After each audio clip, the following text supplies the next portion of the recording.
Perkenalkan, nama saya Kunzita Dwi Cahyani, NIM 232103050072.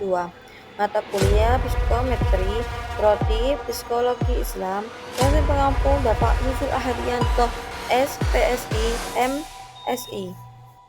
Saya akan menjelaskan 4 hal pokok psikometrik. Yang pertama, hakikat dan ruang lingkup psikometrik.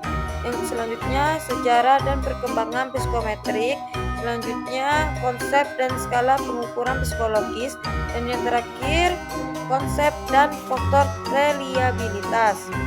Apa yang mencakup ruang lingkup psikometrik? Psikometrik adalah cabang ilmu psikologi yang mempelajari pengukuran aspek-aspek psikologis manusia seperti kepribadian, inteligensi, emosi, motivasi, dan sikap. Adapun objek yang diukur yaitu atribut psikologis yang bersifat laten yang dimaksud tidak bisa diamati langsung. Adapun tujuan psikometrik ialah menghasilkan alat ukur yang valid dan reliable agar hasil dapat menggambarkan kondisi psikologis secara akurat. Adapun fungsi dalam psikologi mencakup seleksi kerja, penempatan siswa, diagnosis gangguan mental, dan evaluasi efektivitas intervensi psikologis. Adapun contoh penerapan, yang pertama di bidang pendidikan, tes minat dan bakat siswa. Kedua di dunia kerja, tes kepribadian dan tes kemampuan kognitif untuk rekrutmen. Yang ketiga dalam penelitian sosial yaitu skala kepuasan hidup, stres kerja atau kesejahteraan psikologis. Selanjutnya, sejarah dan perkembangan psikometrik. Awal perkembangan psikometrik dimulai dengan Francis Galton pada 1800-an. Pelopor pengukuran perbedaan individual dan pengukuran statistik. Yang kedua, James yang memperkenalkan istilah mental test. Yang ketiga itu Alfred Binet mengembangkan tes inteligensi pertama.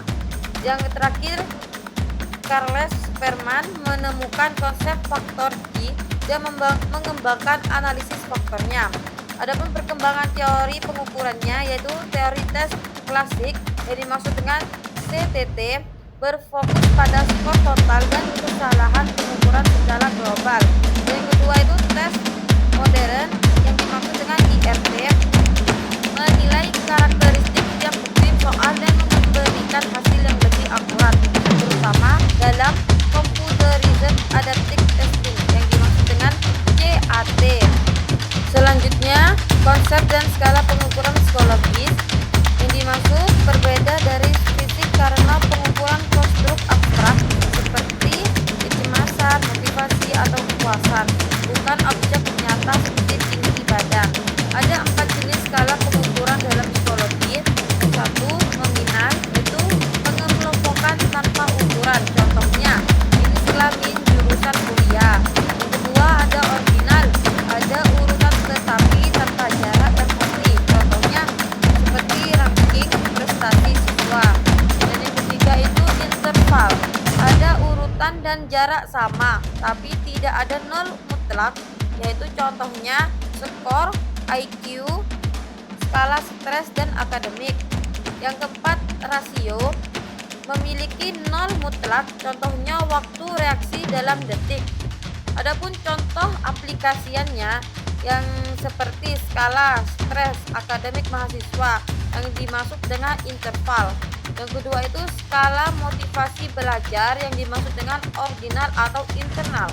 Yang terakhir skala kepuasan kuliah daring, interval dengan Likert skala 1-5.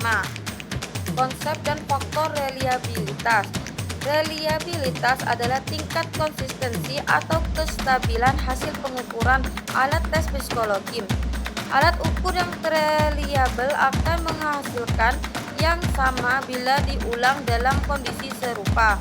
Adapun faktor yang mempengaruhi reliabilitas, pertama kondisi fisik dan emosi responder. Kedua, kualitas butir soal atau item tes. Ketiga, cara administrasi tes. Yang keempat, waktu pelaksanaan yang tidak konsisten. Selanjutnya, jenis kesalahan pengukuran yaitu kesalahan acak,